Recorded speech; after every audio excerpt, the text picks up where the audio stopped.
On today's episode, I'm going to talk to you about how to get your head straight. I'm going to have some key points and some solutions that are going to help you become a better builder.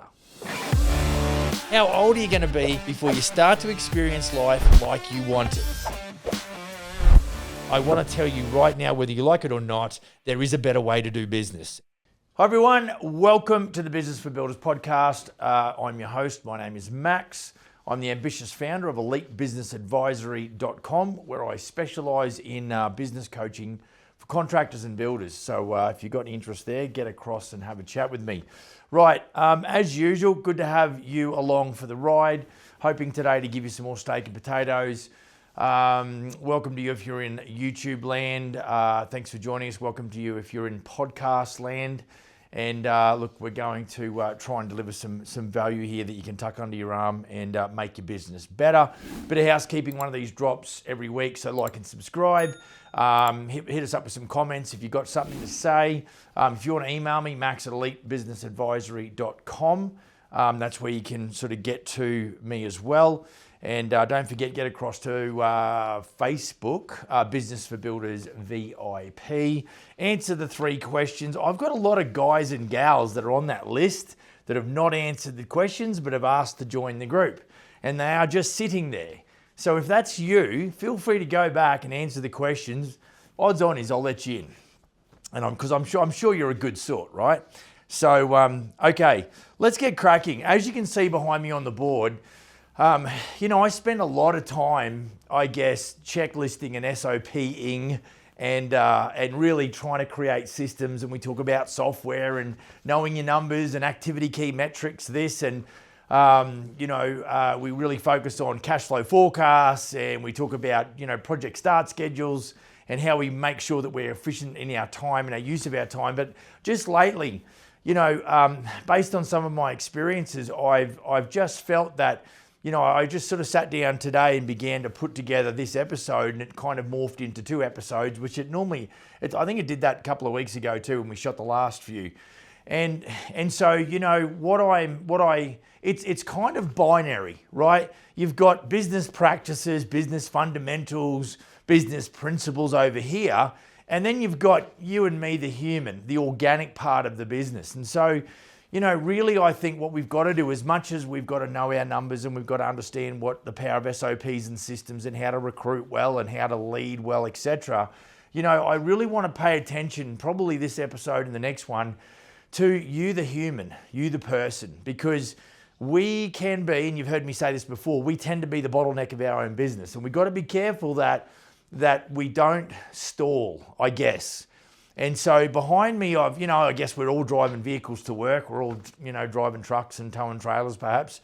And so behind me, I've just made some diagrammatic, versions of how I can display or demonstrate to the audience, the different aspects. And obviously we're talking about pride and pressure. And then how does that influence or affect your performance? And obviously the progress in your business. And so, I guess, pride and, we understand what pressure is. And I do see this a lot, I feel this a lot.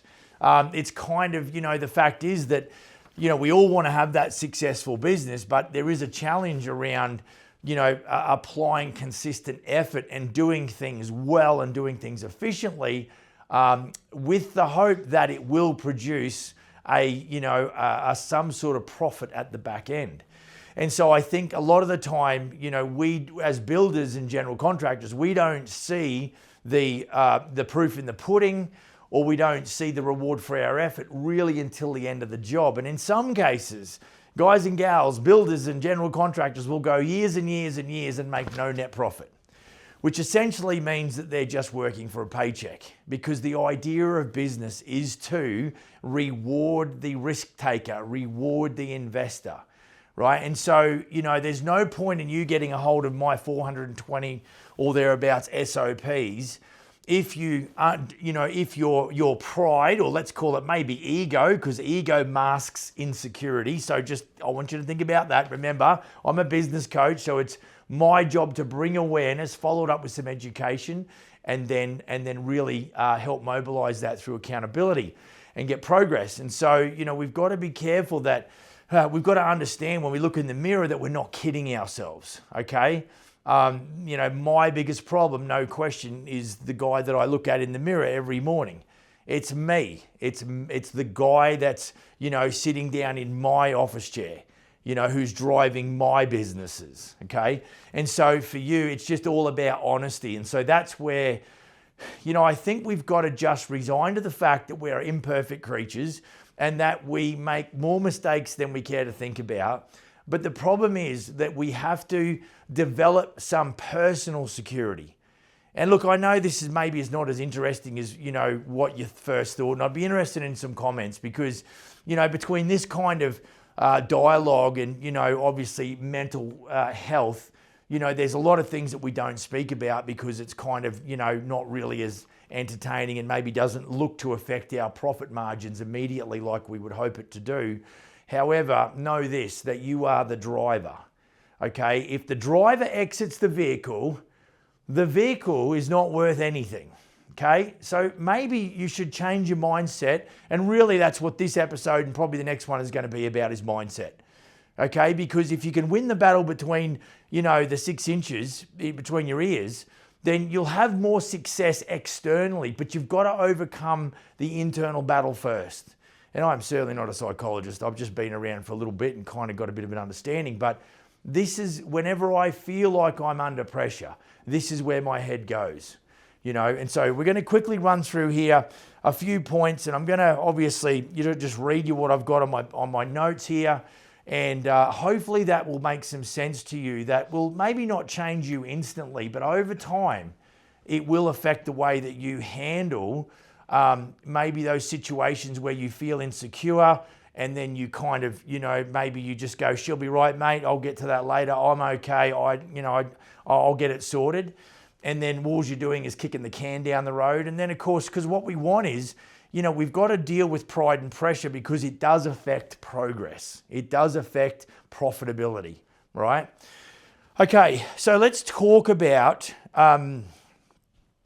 you know, I've outlined here behind me engages because everyone's driving trucks or, you know, utes or whatever. And I just, you know, I guess a quick overview. Let's do that. So what I've got here is a pride-o-meter, okay? Right? We're not talking about the month of June, right? And really, I want you to think about pride like water temperature. If the water temperature or your pride gets too high, okay, the engine in the vehicle will overheat. Okay, then over here, if the pressure, let's talk about pressure similar to revs per minute or RPMs in your vehicle. There is what they call a red line in your vehicle. And if the pressure gets to a point where it's valve bouncing, where it's revving, okay, what will happen is the motor will self-destruct. It's not built. That's why it's in the red zone. And then, so you can imagine if your water temperature is too hot, and your revs are too high for too long, how much progress do you think you're going to have? You're going to basically burn out, because that is what this will do. This you will by what is the word? Not by default, but automatically a byproduct of having high ego is that you set a standard so high that you can't either get to it or maintain it. And so what happens is then it becomes, you know, you're self-deprecating. It's like all of a sudden I'm the bad guy, but you never ever show that. Why? Because your ego is out of control, because you're insecure. See, you know, Gary Vaynerchuk used to say that, oh, well, I don't care if it all burned to the ground. I'll just be like a phoenix and rise from the ashes. See, because it's the game, and sometimes you win and sometimes you lose. And if you think you're going to have wins, you need to go and get a job. Because you rock up at 8, you go home at 4, you get the weekends off. Great. If that's what you want to do that. But if you tell me that you want to be in business, right, you got to get rid of the ego and the insecurity. You've got to start reducing the amount of pressure that you're under. Because the natural byproduct will be a negative impact on your progress. Okay, so now that we've highlighted these attributes that will devastate your progress. Let's just highlight each of them a little bit more, and then let's come up with some solutions. Okay, so pressure will do a couple of things. It'll force you into a hasty decision, which is not good. The other thing that pressure will do is you'll be like a deer in the headlights and you'll get the paralysis of analysis. So it'll do one of those things, and your personality will determine how you respond to pressure. So for me, being a little bit of a hothead and a confrontationalist, I tend to overreact instead of maybe having a good categoric unemotional response. Okay, so that's where I talk about regulation a lot. It's like I've got to regulate. Okay, so when we're under pressure, us builders, okay, we often make rush decisions that lead to costly mistakes or oversights. Now, sometimes that can be something that we do. In my case, more often than not, it's something that I say that I can't get back, and then I'm forced to deal with that mess. Okay, right, so some of the solutions. So your ability to manage is what we're talking about here. So time management techniques, that's something I talk to my elite business advisory coaching clients all the time. What are you doing with your week? What do you do first thing in the morning when you're thinking about your day? Matter of fact, what do you do the night before? Like when I leave the office, okay, I always put on my desk the thing that I've got to lead out with in the morning, because I'm like, I'm knackered, I can't do it tonight. I didn't get through my hit list, in its entirety, but that's where I'm going to lead off with, and that goes straight on my desk. So, I think breaking down the task into smaller steps, and then you've got to set realistic deadlines. All right, don't go and give yourself 55 things to do today. You know it's not going to happen. I often tell my EBA clients, I say, look, what you need to do is just come up with 5 things that you've got to get done this week that are high level, and really then look at the tasks that you need to do each day to help you complete those overall goals for the week. Okay, and so it's a very conscious effort around systemizing your activity. And even for me, like today, I was out of the office, I had a bunch of running around, truck got serviced, went to Home Depot, and did some other things, but it was all on my calendar in half an hour slots. Bang this, bang that, bang. And I literally, after I got the truck service, while I'm looking at my calendar, I'm like, right, I'm going here. No, that's right. Then I went to Metal Experts about a wood grain aluminum soffit or soffit and product. So I went from my truck service to the Metal Experts to Home Depot, and then I kind of made my way back to the office here to do the podcast recording. And so what I like about that is, and I'll probably digress, and I've got a couple of pages of notes, and who knows if I'm going to get through them or not, but what I did was that I feel good because I was organized. I wasn't running to and fro and getting pushed and pulled. It's like, this is my calendar. While I'm at the mechanic shop, I get a phone call and I'm like, I'm not taking that. I make a note of that. I'll get to that later. I don't need the tail wagging the dog. Now, in this case, I've often referred to the tail wagging the dog as clients. But in this case, I'm talking about life and business doesn't wag me. I'm the lead dog. The tail doesn't wag the dog. I will get to it. Now, what I would urge you to do, and this goes down to time management techniques, is that you can't just go, oh, bugger that, I'm not taking that phone call, and then just discard that. You have a responsibility and obligation as a business owner who networks and deals and does business with other parties, and the highest level of disrespect is lack of communication. So if you do not eventually get round to that person, that is not going to help you develop a professional business relationship with that entity. Now, if you don't want one with that entity, then I understand why you didn't get back to them. But all I'm saying is to try to stay organized, because remember, the lack of the inability to manage those obligations and responsibilities, what it's going to do, it's going to increase the pressure. So the revs are going to come up. You're like, it's just, I think I mentioned this one other podcast. If you want to reduce the pressure or the stress, just do less. And I think I talked about the fact that when I came to this country 10 years ago, there was no stress. Nobody knew me. I wasn't doing business with anyone, had nothing else to do. I was on the lake with the in-laws, and life was a ball, and there was no pressure. But I was bored, and it's not what I was called to do. Okay, so now mindfulness and breathing techniques. I don't, subscribe to breathing techniques. That's not. I know Tony Robbins. He talks about changing the situation by breathing, like breathing techniques. The thing that I probably go to more than anything else is whenever I've got a lot of challenge, or remember, look, it's like if the pressure is here, then what we want to do is reduce the pressure. And the way that I reduce the pressure is that I basically utilize gratitude to reduce the pressure. So I'm really thankful for those things that money can't buy. Then it gives me perspective. And I say to myself, in 12 months, I probably won't even remember what it is that I'm going through right now. And so what that does is that keeps me out of the red zone. My pressure's probably in the 5 or 6 out of 10. It's sort of, I just don't let things get to me. It's easy for me to disconnect because I almost was going to say, I don't care. Well, I do care. 100% I care. But I'm not going to let that invade my sleep and my personal life and anything like that. Now, I would definitely not say I'm a big advocate of work-life balance. If that's what you want to call it, that's your thing. But my work and personal life, there's a massive overlap. But it's up to me to separate sort of, home life, work life, and things like that. And then, of course, delegation and building a team.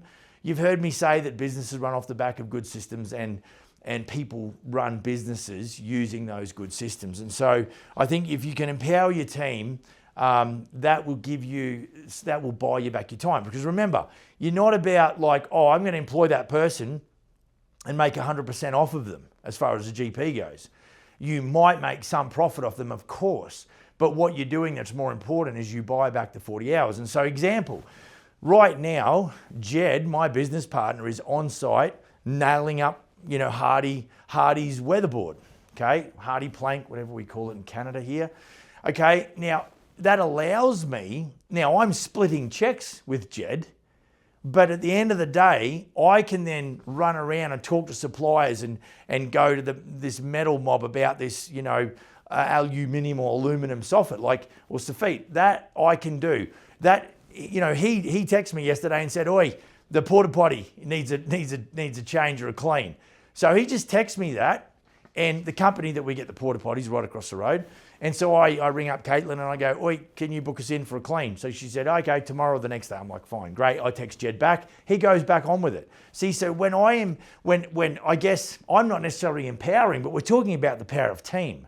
So there's 40 hours of operation happening down there that I don't need to worry about. And it's sort of great having a business partner. I was out there with a client yesterday, another client, and it was a bit of an impromptu meeting because they're in town and they were trying to chat with me about some stuff. And I thought, you know what, I'm just going to jump in my truck and drive out and see them. It was a great meeting. But, that because of the empowering nature of partnership, and maybe I can do a podcast on that at some point, it allowed me to be able to take the phone call, make the decision. I didn't have to take my bag off. I literally just grabbed my phone and keys, had the conversation with the client for 20 minutes. I said, "Tell you what, I'll be there in an hour." It's a 48-minute drive. And they were really happy with the fact that I'd come out there, and I was happy the fact that I was able to smooth over some of their concerns face to face. I'd never met them in person, so it was great. And so, I just think that is an empowering nature of having team. Now, maybe you don't have a business partner. Maybe you've got a really great supervisor or superintendent. Good for you. It's super important that we respect those people in our lives that are helping us buy back 40 hours a week, and we respect them as well. Right, let me talk about pride. Pride blocks feedback and growth. The hardest individuals to coach are the ones that think they know better. I've had franchisees that say to me, "Max, you don't understand." Breathe, Max. Woosa. Mate, I didn't bring it up if I didn't think I knew better than you. Okay? But pride, ego, insecurity, it blocks their ability to assess for real what's happening in their life.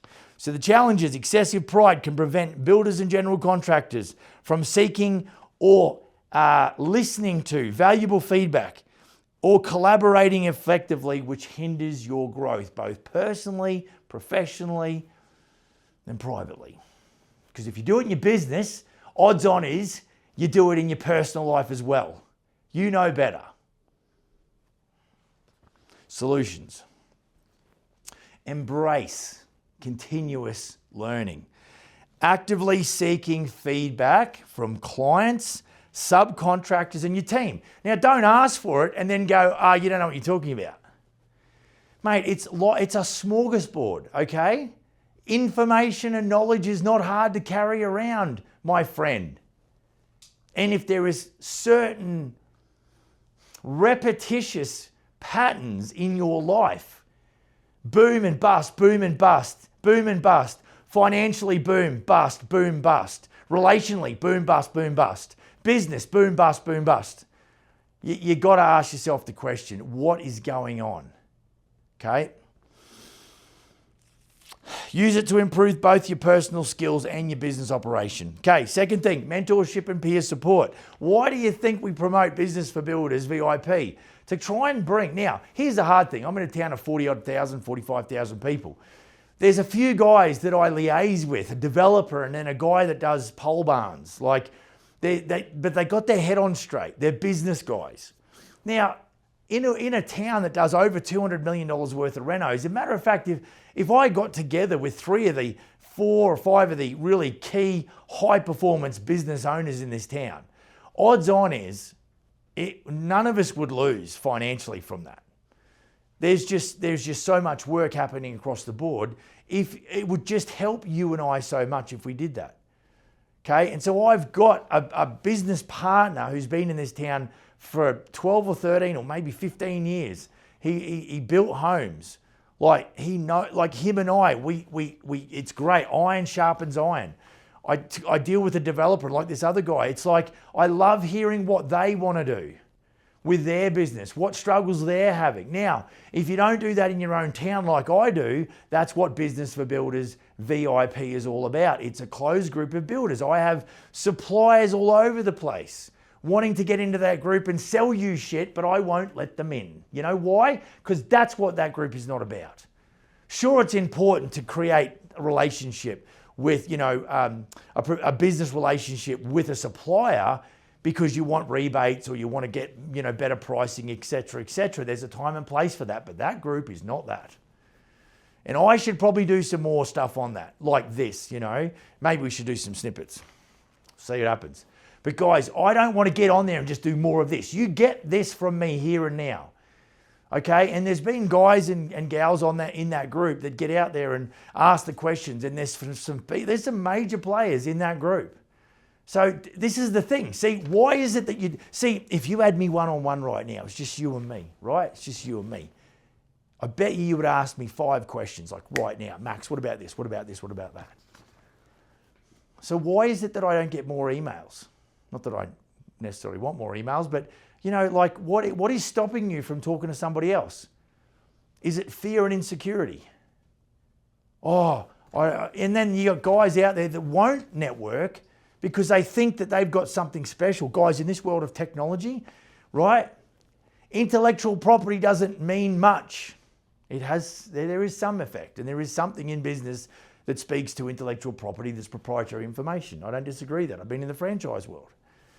But mate, I kid you not, with technology and educational platforms like YouTube and other things, podcasts, it's getting pretty thin. There's nothing new under the sun. Matter of fact, there's so much stuff that's changing. It's evolving. It's improving. It's getting better. Anyway, I'm getting off track. Mentorship, peer support. Build a network of mentors and peers. We're helping you do that. Okay, Business for Builders in the industry. So it's industry specific. Regularly engage with them to learn from their experience and avoid making the same mistakes. This is what's hilarious. I've got young guys that are mid-20s. I'm 52 and old and washed up. And yet they'll go and do the same wrong things that I did in the first 10 years of their career. Why? Why is that? And I'll tell you why. Because there's other business coaching businesses, I would say mine is similar to theirs. They're big shots. I'm not big shot. But I'm definitely half price. And what I need to do that because I can only work with so many people. And the way you qualify to get my attention is you come on the roster as a paying client. That's what we all do. We all pay to play. If I want leads from Google, I will pay to play. Okay? If I want software that's going to help me improve my business, I pay to play. If I want to get from, job to job or location to location quick and efficiently, I will pay vehicle registration, insurance, and gas. you pay to play. Everywhere we turn, we pay to play, except we underrate it in our education. Why is that? Think about that. That is the stupidest thing in the world. And yet we'll go, oh, no way. The only thing that's second only to that stupidity is, oh, I can't afford marketing. I'll stop marketing. I'll stop my spend on Google or whatever. Now, I would urge you to get good education. Firstly, I'd urge you to do your due diligence on marketers and agencies, okay? Because you can lose a lot of money if you make the wrong decisions. But if you just go and say, I'm going to stop it because I'm not making money, that is counterintuitive. It's like you shit your pants and then you go and change your shirt.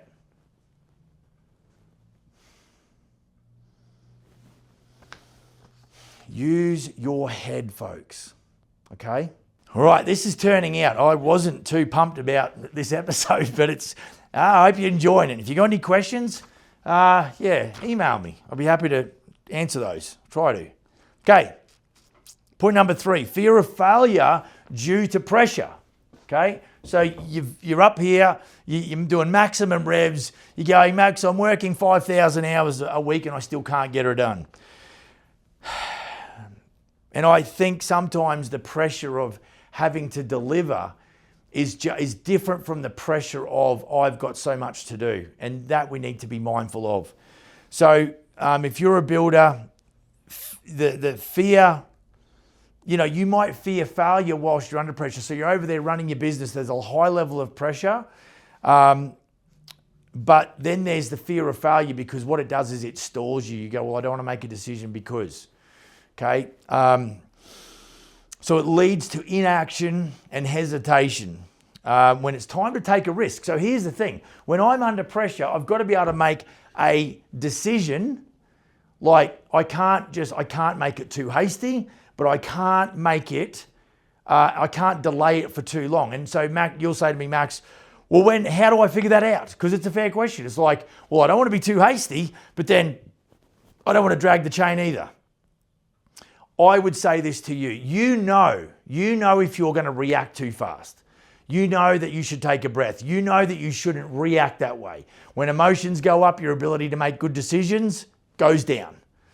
So at that point, you need to go, hang on a minute, I'm going to write that email. I'm not going to put anybody in the address row. I'm just going to write the email. I'm going to get it out of myself. I'm going to put it on paper and then I'm going to sleep on it. Okay? That's appropriate. Okay, and then you come back the next day, you're fresh, it's in the morning, you haven't had your head messed with, through operations, and you go, right, I'm just going to rebuild that email because it's a little bit prickly and I'm going to, make it a little more professional. And side note, I think you can use AI to help you do that, just saying. Now, the flip side is, you take forever and a day to even think about making a decision. Your intuition has got to tell you, you're either going to react too hasty or too fast, or you're going to drag it on. If the same person is calling you 3 times a week for a month, you're kind of probably dragging the chain on that decision. You need to, nip that one in the bud real quick, right? So here's how you do it. So if you feel that way, you're either reactionary or you drag the chain and you hesitate, or you do a bit of both depending on the situation. Right, so what you want to do is, the solution is to break down the risk into manageable steps. Okay, when faced with a risky decision, break it down into smaller, manageable actions. This reduces the fear of failure by making the process less overwhelming. So what I tend to do is break it right down to the micro. I'm like this, it's very much a chess game. This is not checkers. In business, this is not checkers. Okay, this is chess. You've always got to be thinking 3 moves ahead, okay? And you win the game by making one step happen at a time. Next thing, celebrate the small wins. Focus on achieving small incremental successes. Now, that builds confidence, okay? So remember, I don't want you to be egotistical and insecure, right? There's no room. That doesn't help you. It takes away from the quality of human that you are. Now, if you replace all of that with humility, and you have a level of confidence in your life that is in equal measure to the humility, that to me that's the magic or the sweet spot. Okay? No room for egos and insecurity. Work on that. Right? Understand that humility is an important part of your leadership quality. And what that'll happen is over time, as you make it work and you begin to have these small wins, what happens is your confidence starts to grow. Now, when I sit down with my clients, we're always pushing through barriers. We're always driving through ceilings, right? And so when we do that, a lot of the time I'm encouraging my clients to embrace the challenge, because I know if I can just get them blooded in, right? If I can just get them to feel the fear of doing it and they do it anyway and they experience success, that means the whole thing comes full circle. What that does is now that inspires and motivates. So a lot of the time, if you ask me, hey Max, what's one of the things I'll get out of coaching? It's my belief in you that will sustain you for such a time until you have developed your own level of confidence that can sustain yourself. I'll say that again. My belief in you as a business development manager, let's call it, or a business coach, or call it what you like. The relationship that we have, my belief in you, helping guide you through the different parts of the challenge.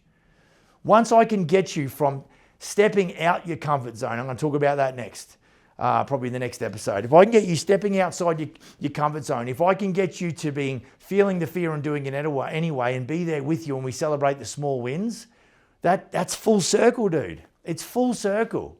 It's why I'm saying to you, if you're doing smaller jobs, don't go and try and do massive jobs straight out the gate. What I want you to do is work on the technique. Technique first, then speed will come over a period of time. So you've got to be patient, okay? Because you're not good enough. You don't speak the language of your business in 3 years today. You've got to learn that, okay? There's lots to freaking learn, man. It's out of control. Right, and it makes the bigger challenges feel less daunting. Some of you guys in the room might be no problems with doing $1 million second story edition like we're about to do. Okay, that's where I was yesterday. But there's other guys that won't even do $1 million worth of revenue in 1 year. So we're all different. We're all different stages. Do you think I like being old and grey? No, I do not. But I kind of like the place where I find myself now being a seriously seasoned contender in the building industry, one of which is going through all kinds of change and challenge. And I'm definitely further to the, let's call it, end of my career, let's say, than the beginning. I started my apprenticeship in June 1989. Well, half of you guys weren't even born, I know that. I talked to enough of you guys. Right, let's talk about how pride stalls innovation and design. Pride stalls innovation and delegation. So the challenge is pride can create a barrier to delegating tasks. You know why? Because nobody does as good as you and me. I know. We all have this problem. And then embracing innovative approaches leading to stagnation. If you're not busy living, you're busy dying. If you're not busy growing, you're busy dying. See, when you're in a state of stagnation, flat line, what happens when you go to the hospital and all of a sudden there's a flat line on the screen? You're dead. Dead. That's stagnation. So you are geared to grow. You are geared for growth. And if you are not, because fear's got a hold of you, because failure's got a hold of you, then you are stagnating now. And you've got to beat that. And sometimes you're going to go into such a nosedive you'd never recover. There's guys in my vintage I call not grown-ups, I call them given-ups. Given-ups. They just reach a point and they're going, you know what, bugger this. What do they say? It's too hard, I'm too old. Colonel Sanders did not develop or begin to develop KFC until he was 62. It's never too late. Just ask me. Go move a country at 42. Start with zero. Spend $250,000 in a move. That's what I did. Right. So that's the challenge. The solution is we need to develop systems for delegation. Document systems and processes. For example, SOPs or standard operating procedures for every aspect of your business. This allows you to delegate with confidence while maintaining control over quality. Now, I talked about time. I just purchased Dan Martell's Buy Back Your Time audiobook. I would encourage you to do the same. I can't speak to the book. I have a client in Calgary. Shout out to Matt over there. Dan Martell lives 45 minutes down the road. Did you meet him the other day or not? I didn't meet him. I was there. Yep. So, he's very local, and I love what he's got to say. But he talks a lot about buying back your time through systemization. Okay, so if you're going to delegate, and don't forget, if this is when I talk about an SOP for doing X, Y, Z, it's not just a how-to. It's a guide. It's step-by-step process. It's all there. But at the end of the day, if something fails, we go back and look at the system and go, did you do the step-by-step? That's accountability. So growth through systemization and accountability. Okay, but you can't do everything in your business. If you want a $10 million business, I'll tell you right now, you can't do it alone. You need a cracking team. Okay, so your ability to delegate, which is going to be prefaced by, or the precursor to delegation is systemization. That's got to happen first. Second solution, we've got to stay open to new ideas. Right, if you're sitting in this room and you've got this far in this podcast, congratulations. You got your head on straight. Open to new ideas. What I'm sharing with you, like I said at the start, this is not something that's checklisty or financial or anything like that. This has got to do with you and me as a person, as an organic driving part of the business. Without us, our business has nothing. Stay curious and open-minded about new tools, technologies, and methods that could improve your business. And then regularly review emerging trends, industry trends. What comes to mind, obviously, is the power of AI in what we do. And, if AI went away tomorrow, I would almost go back light years. It's just like I got so used to being able to action tasks. It's literally my co-pilot. I don't ring a business partner now. I don't really contact a supplier. There's a lot of things that I do first inside of AI. And so that is definitely an emerging trend. Right, the final one, unmeasured pressure and unmeasured pride limits potential. Okay? So when this is not measured and your pride, and everyone around you is going, what a dick, because that's what happens if that's you. And odds on is you'll be like, well, I don't think that's me. Odds on is that's you. And if you don't learn how to measure the pressure that you're under and then modulate accordingly, and you get into this red zone, it's going to limit your potential or your progress. I want you to think about it. I'm not sitting here in a seat of judgment just kicking your ass because I've got nothing else to do. I've got a lot of business to run back there.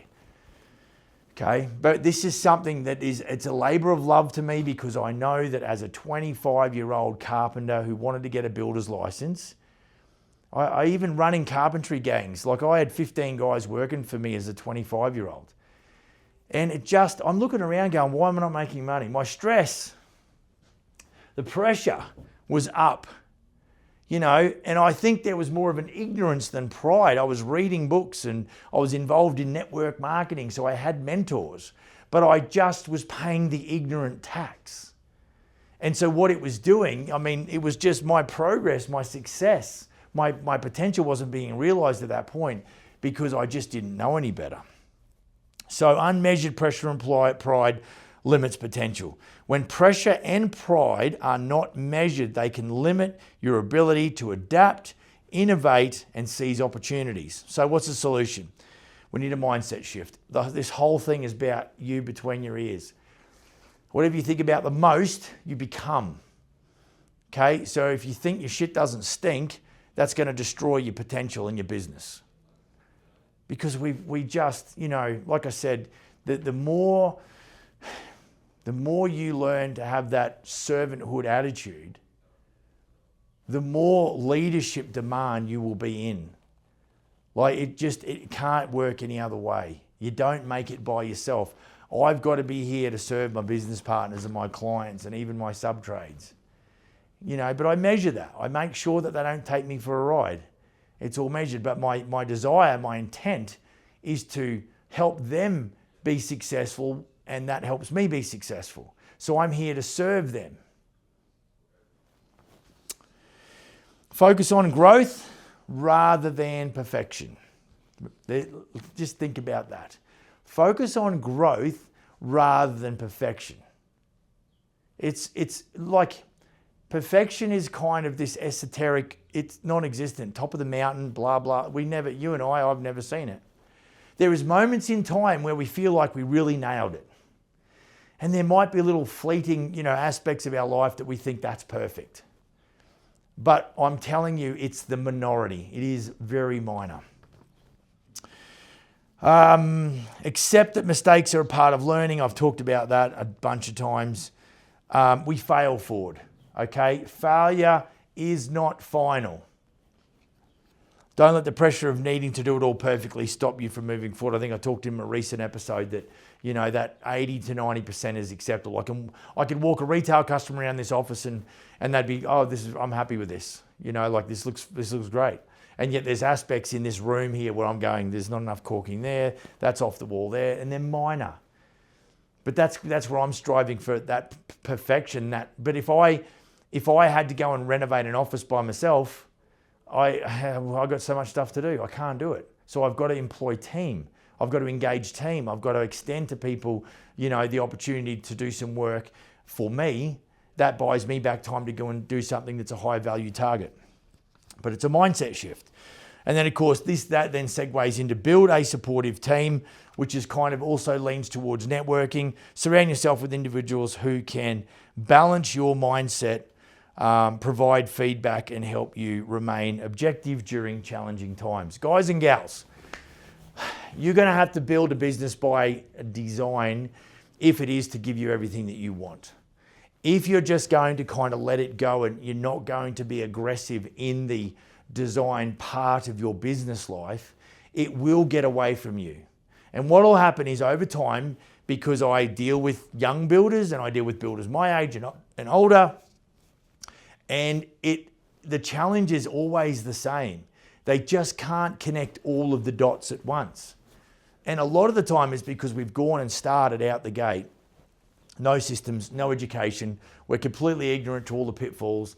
And like Alex Hormozy talks about, you go from this optimistic or this uninformed optimist, you drop into this pessimistic where you're an informed pessimist, then you go into the valley of despair. And if you don't drag yourself out of it, start pushing back up the hill, leading to success based on the failure, that valley of despair, then what you're going to find is you're either going to go and start something new because you think that's where the answer is, or you're never going to fulfill your true calling, or you're not really going to get the satisfaction that you really want.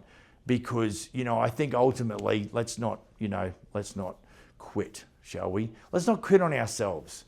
And so that's where it comes back to you and I have got to full of continuous improvement. Anyway, like and subscribe. One of these drops every week. If you've got any questions, max@elitebusinessadvisory.com. Hit me up with an email there. Get across to Business for Builders VIP. Answer the 3 questions. If you're a good sort, I'll let you in. And if you want to chat with me about business coaching for contractors and builders, please go across to elitebusinessadvisory.com, hit the book a consultation button, find a spot in the calendar that works for you, and bang, I'll get an email and I'll know you're coming, and I'll look forward to spending 30 minutes with you, complimentary, okay? No obligation. I'm not going to try and sell you. Every one of the clients that I've got in Elite Business Advisory, all of the builders I've got in there, all I've done is just added more value, and they said, hey Max, when can we get started? And so you can have the same experience. So something exciting is happening. We are putting together a revised version of that website. It's going to be more general contractor and residential home builder focused. And so I'm pretty excited about that. So don't hesitate. Reach out to me. I want to be part of your success. I want to be in your corner and really help you deal with some of those fights that you're going to have with yourself going forward. Try and avoid some of the ignorant tax that you will pay. Try and reduce that, and help you build a kick-ass business. See you in the next episode. Cheers.